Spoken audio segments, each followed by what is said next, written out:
Hello everyone. Last class मैंने आप लोगों को स्टोइचियोमेट्री पढ़ा दिया था। स्टोइचियोमेट्री क्या होता है? स्टोइचियोमेट्री एक रिलेशनशिप स्टेबलाइज करता है रिएक्टेंट और प्रोडक्ट्स के बीच में। ये चीज़ मैंने आपको बता दी थी। और किस टाइप की रिलेशनशिप रखता है? तो मोल से मोल के रिलेशन रखता है, मोल से मास के, मास से वॉल्यूम के, मतलब मोल मास वॉल्यूम इनको आपस में आप जितनी बार एक्सचेंज कर सकते हो, इन सारे टाइप के रिलेशनशिप वो आपस में रखता है। तो स्टोइचियोमेट्री इंपॉर्टेंट कॉन्सेप्ट था। किस टाइप का हुआ करता था कि सपोज हमारे पास कोई रिएक्शन है, A plus B give C plus D. तो इसमें क्या होता था, एक रिलेशन तो हम इनिशियली पहले रिएक्शन से उठाते थे कि रिएक्शन में कितना कितना किसका वेट है, कितने मोल है, कितना वॉल्यूम है, और फिर उनमें से किसी एक का डाटा गिवन होता था कि इसके इतने में इसका कितना वेट होगा। यानी ओवरऑल क्वेश्चन का टाइप क्या होता था कि पूरी रिएक्शन में किसी एक का डाटा दिया रहता था और उससे बाकी के डाटा हमें कैलकुलेट करने होते थे with the help of relationship. ठीक है, तो ये होता था स्टोइचियोमेट्री। आज जो अपन स्टार्ट कर रहे हैं उसका नाम है लिमिटिंग रिएजेंट, और वो भी एक इंपॉर्टेंट कॉन्सेप्ट है मोल कांसेप्ट का। तो बात करते हैं लिमिटिंग रिएजेंट कि क्या होता है लिमिटिंग रिएजेंट, कैसे काम करता है, कैसे फाइंड किया जाता है, ये सारी बातें आज अपन करने वाले हैं। लिमिटिंग रिएजेंट, सबसे पहली चीज लिमिटिंग रिएजेंट होता क्या है? सपोज करो मैं एक रिएक्शन ले रहा हूं, twice H2 plus O2 gives out twice H2। ये मैंने एक रिएक्शन लिया। अब हाइड्रोजन और ऑक्सीजन को मिलाओगे तो वाटर फॉर्म होगा, ये रिएक्शन बता रही है। लेकिन ये रिएक्शन ने कब बोला कि उसमें हाइड्रोजन पूरा खत्म हो रहा है, ऑक्सीजन भी पूरा खत्म हो रहा है, तो वाटर फॉर्म होता है। जनरली किसी रिएक्शन में ऐसा होता होगा कि दोनों पूरे खत्म होते होंगे, किसी रिएक्शन में ऐसा होता होगा कि दोनों पूरे खत्म नहीं होते होंगे, किसी रिएक्शन में ऐसा होता होगा कि एक पूरा खत्म हो रहा है, दूसरा खत्म नहीं हो रहा। तो जरूरी थोड़ी ना किसी केमिकल रिएक्शन को करने के लिए जो भी हमने अमाउंट लिया वो पूरा का पूरा मिक्स हो जाए। वो तो एक स्पेसिफाइड रिएक्शन होती है, यानी कि एक फिक्स प्रोडक्ट होता है जो किसी भी प्रोसेस से नहीं फाइंड किया जा सकता। उसके लिए एक स्पेशल रिएक्शन होती है जिसपे स्पेशल कंडीशन लगती है, उन कंडीशंस की हेल्प से कोई एक प्रोडक्ट फॉर्म होता है। बट सारी रिएक्शन में ऐसा नहीं होता कि तुमने जो भी रिएक्टेंट्स लिए हैं वो सारे के सारे यूज हो जाए प्रोडक्ट फॉर्म करने में। इन सिंपल अगर हम चाय बनाते हैं तो हम दूध, पानी, चीनी, चाय पत्ती, अदरक, पता नहीं क्या क्या लेते हैं। ठीक है, तो ये सारी चीजें अपन मिक्स कर देते हैं, लास्ट में अपन चाय लेते हैं। तो अगर आप देखो तो वहां पे चाय की पत्ती कंप्लीटली यूटिलाइज नहीं होती, अदरक वो भी कंप्लीटली यूटिलाइज नहीं होता, चीनी, दूध, पानी ये तो कंप्लीटली चाय में कन्वर्ट हो जाते हैं, बट बाकी दो चीज तो नहीं हो रही ना। तो ऐसा कहाँ पे लिखा हुआ है कि अगर आप रिएक्टेंट ले रहे हो तो वो रिएक्टेंट पूरी तरह से कंबाइन होके ही प्रोडक्ट फॉर्म करेगा? हो सकता है उसका कुछ अमाउंट बच जाए, ऐसा हो सकता है। तो किसी भी रिएक्शन में जब रिएक्टेंट का कोई अमाउंट बच जाए तो उस बचे हुए अमाउंट को ही या फिर उस रिएक्टेंट को ही हम लिमिटिंग रिएजेंट बोलते हैं। ठीक है, तो लिमिटिंग रिएजेंट क्या होता है कि किसी रिएक्शन में, ठीक है, इन a chemical reaction component which is completely consumed are known as limiting। यानी किसी रिएक्शन में जो पूरी तरह से कंज्यूम हो जाता है, पूरी तरह से यूज हो जाता है, उसको हम लिमिटिंग रिएजेंट बोलते हैं। जैसे चाय का एग्जांपल लिया तो चाय में दूध, चीनी और पानी ये कंप्लीटली कंज्यूम हो रहे थे, तो ये क्या होगा? Limiting reagent. अदरक और आपकी चाय की पत्ती लिमिटिंग रिएजेंट नहीं होगी। तो in a chemical reaction component which is completely consumed are known as limiting reagent. Limiting reagent क्या होता है? किसी रिएक्शन में जो पूरी तरह से यूज होता है, यानी जो पूरी तरह से उस रिएक्शन में खत्म हो रहा है, वो आपका क्या होता है? Limiting reagent. तो लिमिटिंग रिएजेंट को जानने के लिए सबसे पहली बात, जैसे मान लो मैंने बोला कि मेरे पास ये रिएक्शन है, ठीक है, अब मैं इसमें बोल रहा हूं कि इसमें जो है ऑक्सीजन वो पूरी तरह से खर्च हो गया, यानी ऑक्सीजन का हमने जितना अमाउंट यहाँ पे लिया वो पूरा का पूरा वाटर बनाने में यूज हो गया। लेकिन हाइड्रोजन पूरा खर्च नहीं हो रहा है, हाइड्रोजन का कुछ ही अमाउंट खर्च हो रहा है। तो जो पूरा खर्च हो रहा है, पूरा कौन खर्च हो रहा है? ऑक्सीजन। तो ऑक्सीजन क्या बन गया? Limiting reagent. ठीक है, इसको शॉर्ट फॉर्म में बोलते हैं LR, यानी कि रिएक्शन में जो कंप्लीटली कंज्यूम हो गया वो आपका बना लिमिटिंग रिएजेंट। तो इतनी बात समझ में आई। लिमिटिंग रिएजेंट क्या होता है, किसी भी केमिकल रिएक्शन में जो कंपोनेंट पूरी तरह से यूज हो जाता है, पूरी तरह से खर्च हो जाता है कि उसने जितना अमाउंट लिया था रिएक्शन में वो सारा का सारा उसने यूज कर लिया, तो वो प्रोडक्ट, वो कंपाउंड आपका लिमिटिंग रिएजेंट कहलाता है। अब लिमिटिंग रिएजेंट के कुछ इंपॉर्टेंट पॉइंट्स हैं, उन पर फोकस करते हैं कि लिमिटिंग रिएजेंट कैसे निकाला जा सकता है और लिमिटिंग रिएजेंट में क्या क्या चीजें फाइंड की जा सकती है। तो पहला point, some important points. Some important points क्या क्या है? पहली चीज, सबसे पहला important point, always reactants work as limiting reagent। तो एक चीज हमेशा याद रखना, एक रिएक्शन में रिएक्टेंट और प्रोडक्ट दोनों होते हैं। अब देखो स्टोइचियोमेट्री में क्या था, स्टोइचियोमेट्री में suppose A + B gives C + D, तो मैं D का डाटा अगर देता x मोल में A के कितने मोल फाइंड, अगर मैं ऐसा कोई क्वेश्चन देता तो देखो प्रोडक्ट की वैल्यू भी गिवन हो सकती है। स्टोइचियोमेट्री में जो गिवन डाटा होगा वो प्रोडक्ट का भी हो सकता है, लेकिन लिमिटिंग रिएजेंट में प्रोडक्ट कभी लिमिटिंग रिएजेंट नहीं होगा, कभी प्रोडक्ट लिमिटिंग रिएजेंट नहीं होगा। लिमिटिंग रिएजेंट की तरह ऑलवेज वर्क करेगा रिएक्टेंट। तो reactant always, reactants work as limiting reagent, यानी रिएक्शन में कंप्लीटली कंज्यूम होने की बात होगी ना, तो कंप्लीटली कंज्यूम तो रिएक्टेंट होगा ना, तभी तो प्रोडक्ट फॉर्म होगा। तो reactant always work as limiting reagent. Second, how to find limiting reagent? तो सेकंड है formulas for finding limiting reagent in a given balanced chemical reaction।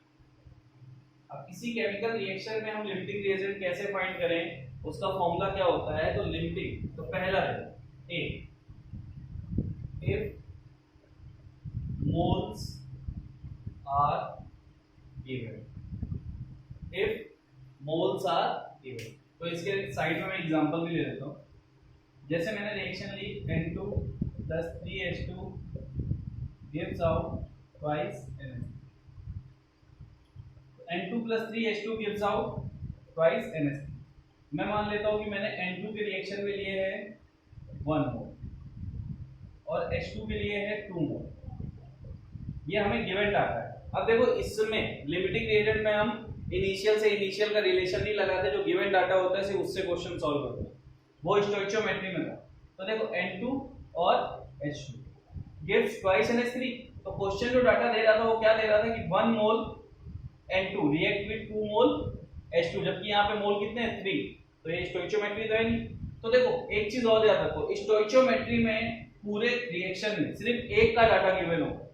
Stoichiometry और लिमिटिंग रिएजेंट के क्वेश्चन को कैसे सेपरेट करना है, अगर ये क्वेश्चन लिमिटिंग रिएजेंट, अगर ये क्वेश्चन स्टोइचियोमेट्री का होता तो सिर्फ एक डाटा गिवन होता, कोई दूसरा डाटा गिवन नहीं होता, दूसरा तो हम खुद से निकालते। तो सिर्फ ये दिया होता कि N2 के 1 मोल रिएक्शन में तो बताओ NH3 कितना फॉर्म हुआ, H2 कितना यूज हुआ। लेकिन लिमिटिंग रिएजेंट के केस में जितने भी रिएक्टेंट होंगे सबके डाटा आपको गिवन होंगे, नहीं गिवन होंगे तो तरीके दिए होंगे, उससे आपको फाइंड करना होगा। जैसे मान लो यहाँ पे मास दे देता है कि इसका इतना मास रिएक्ट कर रहा है, तो मास से मोल में कन्वर्ट कर देते हैं। तो पहली चीज, इफ मोल्स आर गिवन, अगर क्वेश्चन में रिएक्टेंट्स के मोल दिए हैं, then limiting reagent is equal to given mole upon balancing coefficient. Balancing coefficient क्या होता है? ये जो यहाँ पे नंबर्स होते हैं। तो अगर मैं N2 के लिए निकालूं फॉर N2, तो लिमिटिंग रिएजेंट क्या हो जाएगा? मोल कितने दिए हैं? 1, बैलेंसिंग कोएफिशिएंट कितना है? 1, तो टोटल कितना है? 1 मोल, क्योंकि दोनों आंसर 1 मोल में थे। ठीक है, for H2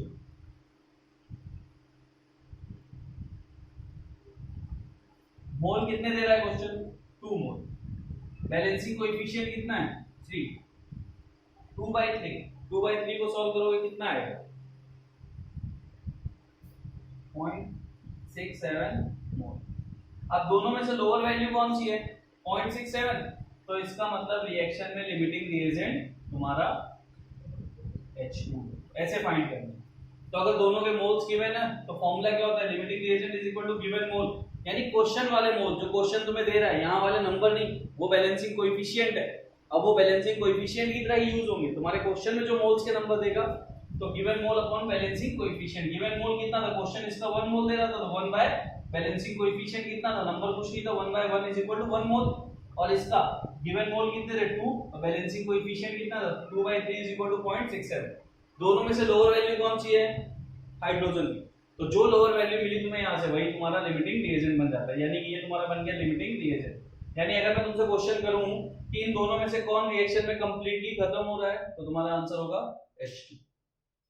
H2 will be completely consumed in a reaction। यानी इस रिएक्शन में जो डाटा हमने लिया उसके अकॉर्डिंग यहाँ पे हाइड्रोजन आपका लिमिटिंग रिएजेंट है, जो रिएक्शन में पूरी तरह से खत्म हो रहा है। तो ये था पहला, if moles are given. Note down करो। दूसरा लिखवा था, तो इस चीज को याद रखो कि क्वेश्चन तुम्हारा डाटा देगा, दोनों या तो मोल्स में दिए रहेंगे, या मास में दिए रहेंगे, या वॉल्यूम में दिए रहेंगे, कैसे भी दिए रहो। एक मास एक मोल में दिया हो तो तुम पे, मैं तुम्हें सारे फॉर्मूलाज लिखवा देता, फिर तुम पे डिपेंड करता है तुम उसे किस में कन्वर्ट करके सॉल्व करना चाहते हो। नोट डाउन करो।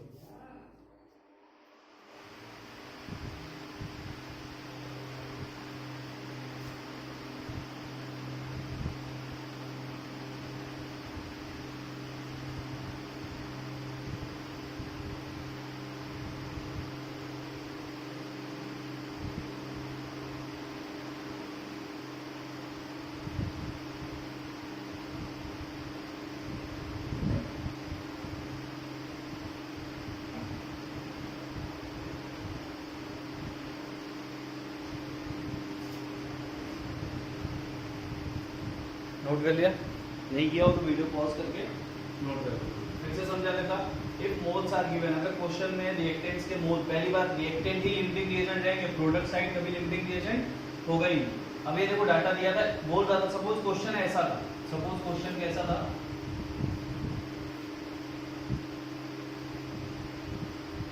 क्वेश्चन क्या था, मान लो क्वेश्चन ये ऐसा था कि 1 मोल N2 react with 2 mole H2, then find amount of product form। तो अभी हम ये तो देख नहीं रहे कि अमाउंट ऑफ प्रोडक्ट फॉर्म कैसे निकाला जाए, तो हमने क्या देखा सिर्फ, यानी 1 मोल N2 दिया था तो क्वेश्चन में हमने 1 मोल लिख लिया, 2 मोल H2 तो 2 मोल लिख लिया। दोनों डाटा मोल के फॉर्म में दिए थे तो मैंने क्या किया, लिमिटिंग रिएजेंट का फॉर्मूला लगाया गिवन मोल। गिवन मोल कितना था? नाइट्रोजन के लिए 1 मोल, और रिएक्शन मैंने करके देखी तो रिएक्शन क्या लिखी? N2+। अब देखो ये रिएक्शंस तुम्हें याद होनी चाहिए, तुम जितना जहां तुम्हें रिएक्शंस मिल रही है ना, तो उनको माइंड में सेट करते हुए चलो, क्योंकि ये रिएक्शन मैंने आपको पहले ही बताया था, इसका कोई आइडिया नहीं होता कि क्या प्रोडक्ट बनेगा। तो तुम्हें जितना हो सके तुम्हारे आंखों के सामने आए, एक बार पढ़ के उसका प्रोडक्ट समझ जाओ कि क्या प्रोडक्ट मिलने वाला है। ठीक है, गिवन मोल 1 मोल, बैलेंसिंग कोएफिशिएंट 1, डिवाइड किया, ये वैल्यू आई 1 मोल, इसकी वैल्यू है 0.67। फिर हम कंपेयर करते हैं छोटी वैल्यू कौन सी, ये छोटी थी, जिसकी वैल्यू छोटी हुई वही तुम्हारा लिमिटिंग रिएजेंट बन जाता है। तो पहला था if moles are given. Second B, यानी कि इंपॉर्टेंट पॉइंट के सेकंड पॉइंट में बी पार्ट। तो पहली बात थी कि मोल्स गिवन हो तो ये बात हो जाएगी। अब सपोज क्वेश्चन में मोल्स की जगह वॉल्यूम दे रहा होता, लाइक क्वेश्चन कैसा होता,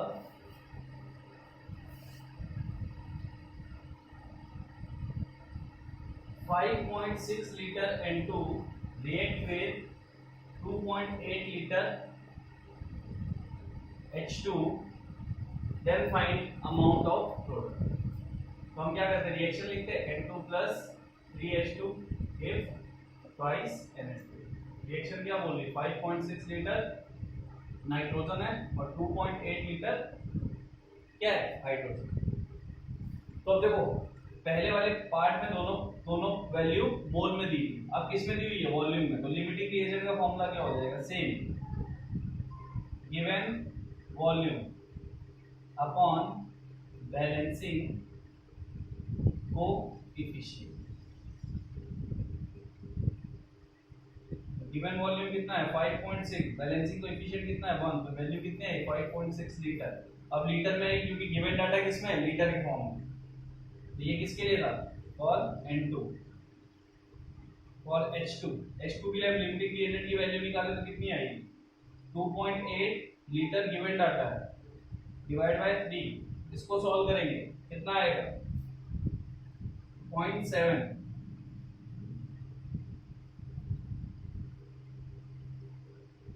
0.8, ठीक है 0.9 आएगा, 0.9 के करीब आएगा, ठीक। तो 0.9 इसका आंसर आ जाएगा। अब 0.9 इसका आंसर आ रहा है, वो भी किसमें आ रहा है, लीटर में। दोनों में से छोटा डाटा कौन सा है, ये। तो इस बार अगेन रिएक्शन में लिमिटिंग रिएजेंट कौन बन रहा है, हाइड्रोजन। यानी कि ये क्या है हमारा एलआर है, लिमिटिंग रिएजेंट। क्यों, क्योंकि यहां से तुमने वैल्यू कंपेयर करके देखी, given mole divide by balancing coefficient. Given mole दोनों की, गिवन वॉल्यूम कितना था 5.6 और इसका कितना 2.8, तो फार्मूला लगाया तुमने 5.6। बैलेंसिंग कोएफिशिएंट कितना था 1, तो 5.6 डिवाइड बाय 1 5.6 लीटर। क्यों लीटर, क्यों, क्योंकि तुम्हारा गिवन डाटा लीटर के फॉर्म में इस बार, पहले वाले में मोल था इसलिए मोल के फॉर्म में आया। तो वैल्यू लोअर किसकी है, वैल्यू लोअर है हाइड्रोजन की। इसका मतलब लिमिटिंग रिएजेंट फिर से कौन बन रहा है, हाइड्रोजन। यानी रिएक्शन में कंप्लीटली कंज्यूम हाइड्रोजन होगा।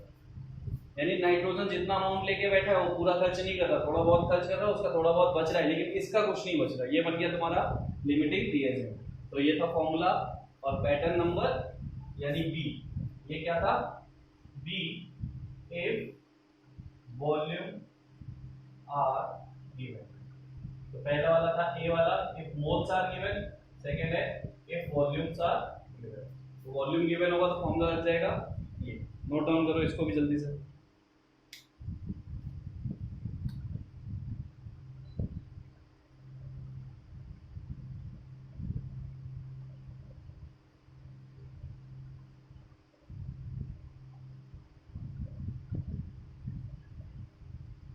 और ये एग्जांपल भी लिख ले, लिखते हुए साथ में चलना ताकि तुम्हारे दिमाग में रहे कि कैसे निकाला जाता है लिमिटिंग रिएजेंट अगर कोई भी डाटा गिवन हो।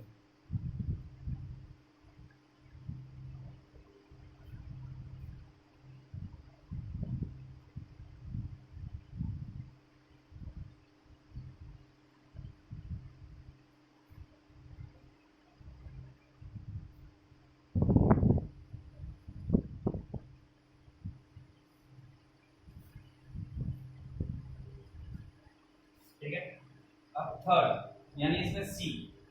अब ये तो चलो एक बार तो मोल दिया था हमने फाइंड कर लिया, एक बार वॉल्यूम दिया था हमने फाइंड कर लिया। अब थर्ड है अगर मास दिया हो तो क्या करेंगे, सी इफ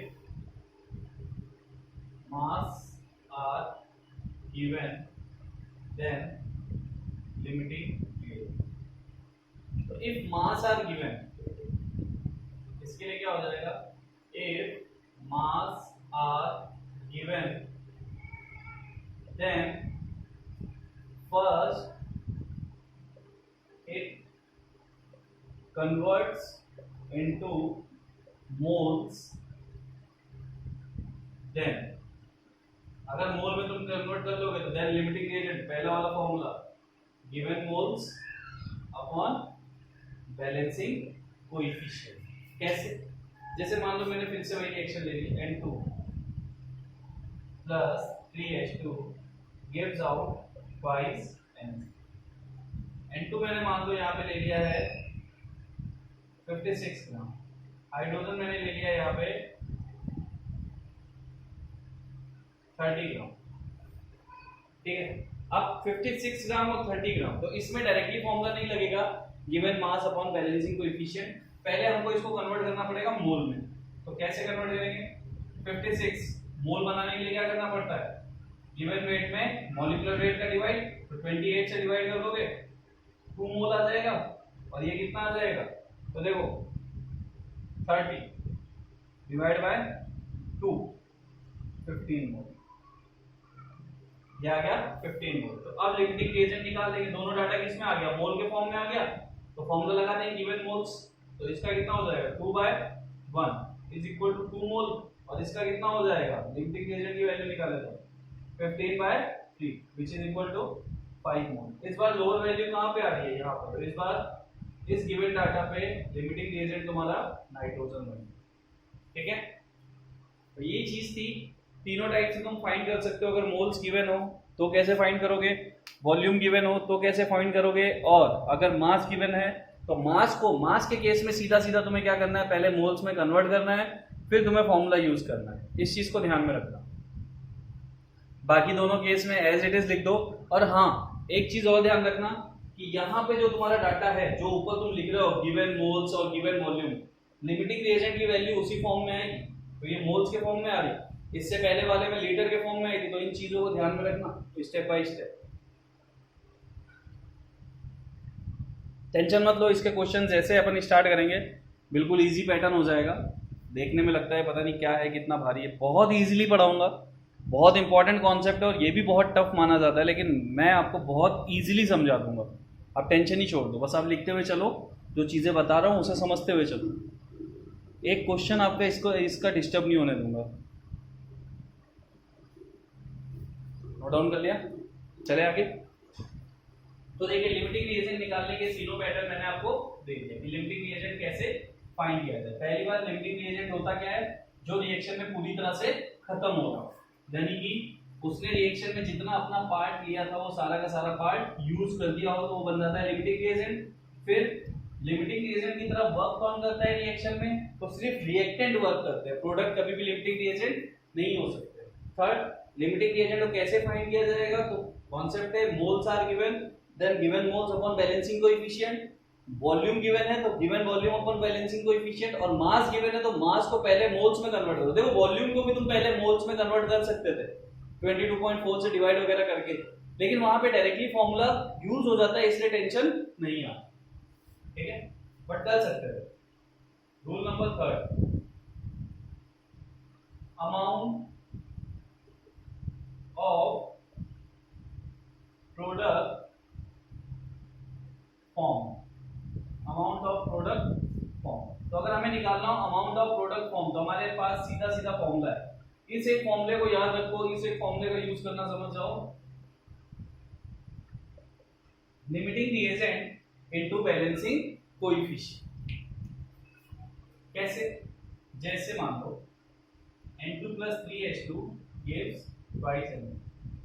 अभी हमने एक क्वेश्चन लिया था जिसमें इसके 2 मोल आ रहे थे और इसके 15 मोल आ रहे थे।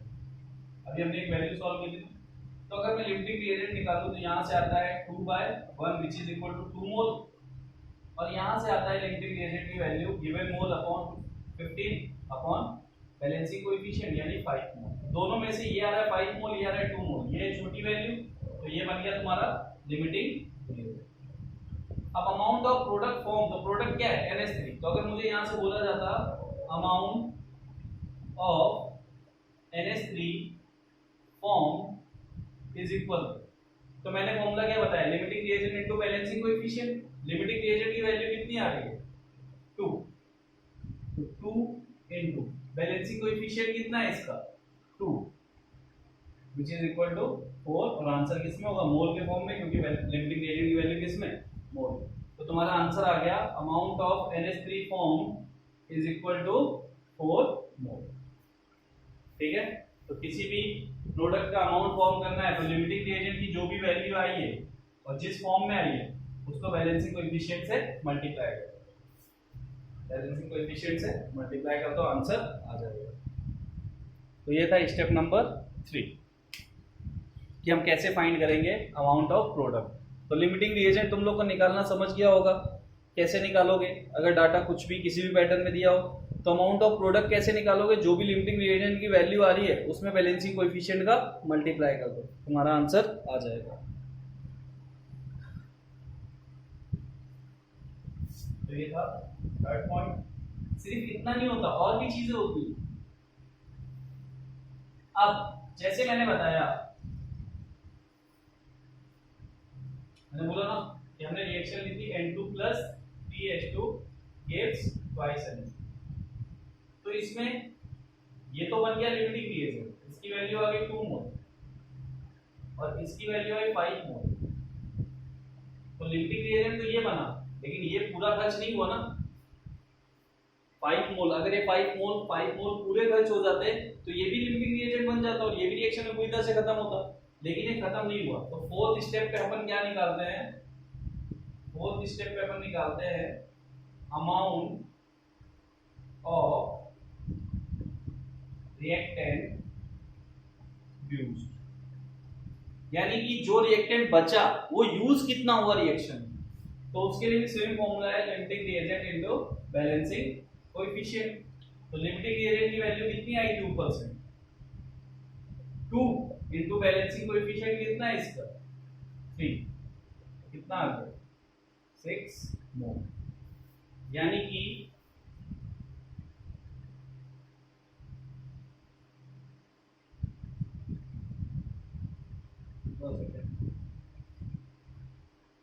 इसका जो हमने डाटा लिया है ना सर,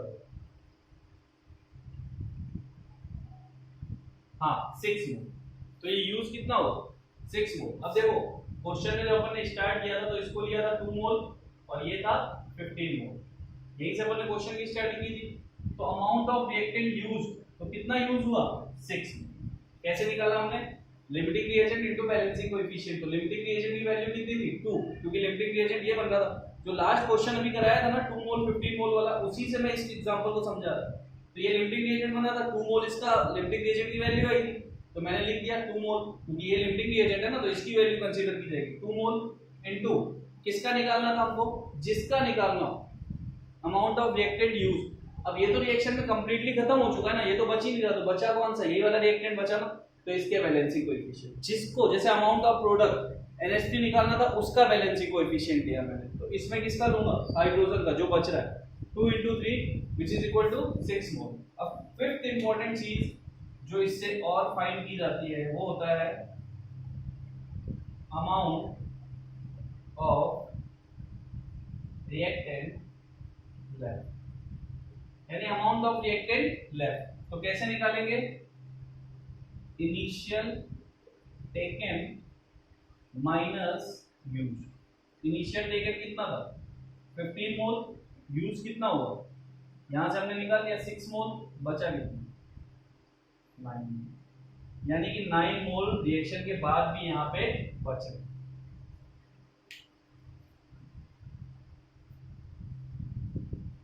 तो इतनी सारी चीजें लिमिटिंग रिएजेंट से फाइंड की जाती है, ठीक है। तो ये मैंने आपको एक्सप्लेन कर दिया कि लिमिटिंग रिएजेंट में क्या क्या चीजें होती हैं, कैसे कैसे निकाली जाती है और कैसे फाइंड की जाती है। अब अपन करते हैं 2-3 एग्जांपल, तो और ज़्यादा अच्छे से क्लियर होगा, ठीक है। नोट डाउन करो इसे। जिस चीज़ की बात हो रही हो, किसी रिएक्टेंट के यूज होने की बात कर रही हो तो बैलेंसिंग कोएफिशिएंट उसका होगा, प्रोडक्ट के फॉर्मेशन की बात हो रही हो तो बैलेंसिंग कोएफिशिएंट उसका ही होगा, ठीक है। इस चीज़ को ध्यान रखना।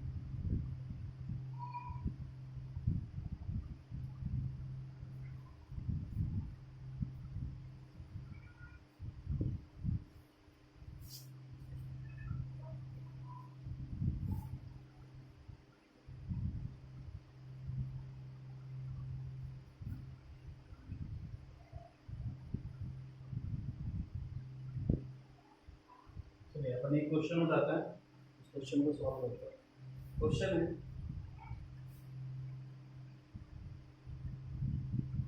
2 मोल H2 4 mole H2 reacts with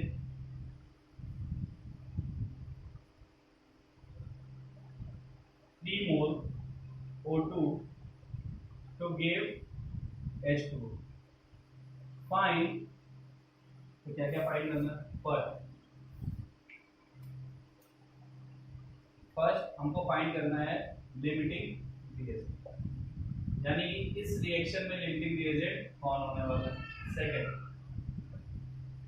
amount of H2O form in grams, यानी हमें ग्राम्स में फाइंड करना है। Third, amount of reactant used, ये निकालना है। और fourth, amount of reactant left. यही चारों चीजें मैं तुम्हें फॉर्मूले में लेके आया हूं भाई। पहला पॉइंट था always reactant work as limiting reagent. उसके बाद जो सारी चीजें थी, क्या वो तुम्हारे एक क्वेश्चन में है? पहला लिमिटिंग रिएजेंट निकालना सिखाया था, वो सबसे ऊपर दिया हुआ है। फिर अमाउंट ऑफ प्रोडक्ट फॉर्म, वो सेकंड में। और इस बार क्या है, ग्राम्स में पूछा है। अमाउंट ऑफ रिएक्टेंट यूज्ड, ये भी मैंने फॉर्मूला लिखा के दिया। और अमाउंट ऑफ रिएक्टेंट लेफ्ट। तो इस एक क्वेश्चन में सारी चीजें क्लियर हो गई। सबसे पहले हमें रिएक्शन लिखनी आनी चाहिए। रिएक्शन क्या है? Twice H2 plus O2 gives twice H2। दोनों डाटा किस में दिए हैं? मोल में। इसका कितना दिया हुआ है? 4 मोल। इसका कितना दिया हुआ है? 3 मोल। ये गिवन डाटा है, तो हम लिमिटिंग रिएजेंट फाइंड कर लेते हैं। तो इसका कितना हो जाएगा? Given mole 4 divide by balancing coefficient. ये data divide by balancing coefficient, तो कितना आ रहा है आंसर? 2। और किस में आएगा? मोल, क्योंकि गिवन डाटा किस में है? मोल के फॉर्म। इसका निकालो, तो इसकी वैल्यू कितनी आएगी? 3/1 व्हिच इज इक्वल टू 3 मोल। तो दोनों में से लोअर वैल्यू कौन सी है? ये है। तो इसका मतलब रिएक्शन में तुम्हारा लिमिटिंग रिएजेंट कौन है? H2। हाइड्रोजन तुम्हारा लिमिटिंग रिएजेंट है, यानी रिएक्शन में ये कंप्लीटली खत्म हो रहा है। तो पहली चीज तुमने फाइंड कर ली आंसर से, हु इज लिमिटिंग रिएजेंट। तो H2 इज लिमिटिंग रिएजेंट। कैसे? इसके 4 मोल गिवन थे, तो फार्मूला क्या है हमारा? Given mole upon balancing coefficient if moles are given. तो given mole 4 divide by balancing coefficient, answer आया 2 mole. Given mole divide by balancing coefficient, answer आया 3 मोल। दोनों में कंपेयर किया, लोअर वैल्यू ये थी, ये बन गया हमारा लिमिटिंग रिएजेंट। अब सेकंड चीज, amount of H2O form. Amount of H2O form is equal to limiting reagent into balancing coefficient. Balancing coefficient किसके? H2O के, क्योंकि हम बात किसकी कर रहे हैं? H2O की, ठीक है। तो लिमिटिंग रिएजेंट कितना आ रहा है? 2। यहां से वैल्यू कितनी आई है? 2 के फॉर्म में और मोल के फॉर्म में है ना, 2 मोल। तो 2 इनटू बैलेंसिंग कोएफिशिएंट कितना है? 2। तो आंसर कितना है? 4 मोल। अब उसने आंसर पूछा था इन ग्राम्स, तो तुम्हारा आ रहा है मोल्स। तो मोल्स को ग्राम में कन्वर्ट करने के लिए मॉलिक्यूलर वेट से मल्टीप्लाई कर देते हैं, तो आंसर कितना आ गया? 72 का। यानी ये चीज तो देखो यार, बेसिक सी चीज है। मैंने आप लोगों को बहुत अच्छे से मोल से मास, मास से मोल, वॉल्यूम, एटम्स, मॉलिक्यूल, सब कन्वर्जन मैंने तुम्हें बहुत अच्छे से सिखा रखा है। तो अब यहाँ पे अगर वो तुमसे मास पूछ रहा है, तो तुम मोल तक आंसर निकालने के बाद अगर तुम ये नहीं समझ पाते कि मास कैसे फाइंड किया जाएगा, कि किसका मल्टीप्लाई होगा, तो देखो इसमें मैं क्या करूंगा। तो आप ये चीज, इस चीज का ध्यान रखें कि यहाँ वो डाटा किसी में भी पूछ सकता है। हमारा आंसर मोल में आ रहा था, क्यों? क्योंकि हमारे दोनों डाटा मोल के फॉर्म में आ रहे हैं, लेकिन हम मोल को कन्वर्ट भी तो कर सकते हैं मास में। इसका फॉर्मूला तुम्हारे पास पहले ही दिन था, ठीक है। तो 72 ग्राम आंसर आ गया। अमाउंट ऑफ रिएक्टेंट यूज्ड, कौन सा रिएक्टेंट? O2। क्यों? क्योंकि H2 तो तुम्हारा यहाँ पे लिमिटिंग रिएजेंट है, रिएक्शन तो पूरा खत्म हो रहा, लेकिन O2 तो नहीं हो रहा ना। तो अमाउंट ऑफ O2 यूज्ड, तो same formula, limiting reagent into balancing coefficient. Limiting reagent कितना है? 2। बैलेंसिंग कोएफिशिएंट कितना है? 1। 2 into 1 which is equal to 2 मोल। यानी कितना यूज हो रहा है? 2 मोल। गिवन कितना था? 3 मोल। तो लेफ्ट कितना रहेगा? 3 minus 2, O2 लेफ्ट। तो लेफ्ट कितना हो जाएगा? Used, sorry, initially taken. Initially taken कितना था? 3 मोल माइनस यूज्ड कितना है? 2। आंसर कितना आ गया? 1 मोल। तो जो इनिशियली टेकन 3 वैल्यू ली है मैंने, वो यहां से नहीं ली है मैंने, ये वैल्यू नहीं उठानी है। तो लिमिटिंग रिएजेंट में कंपैरिजन के लिए ये वो वैल्यू है जो क्वेश्चन हमें देता है। तो क्वेश्चन में 3 मोल दे रहा था, तो 3 मोल क्वेश्चन में थे और 2 मोल यूज हुए, तो बचे कितने? 1 मोल। तो ये तुम्हारा पूरा क्वेश्चन सॉल्व हो गया। नोट डाउन कर लो इसको।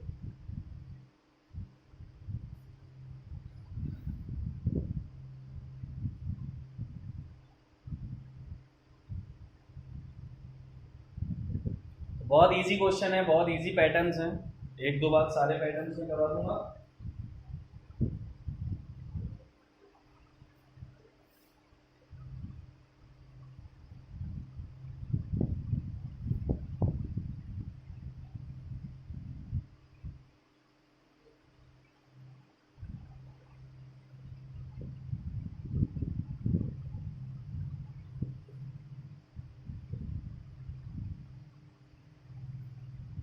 वीडियो पॉज करके नोट डाउन कर लेना। दूसरा क्वेश्चन उठाते हैं।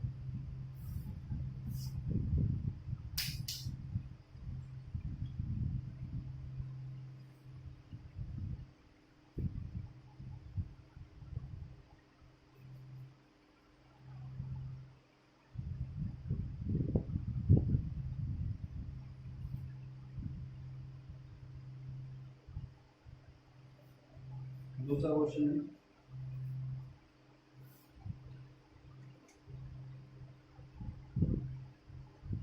2.8 liter N2 and 11.2 liter H2 reacts to give NH3. Then find out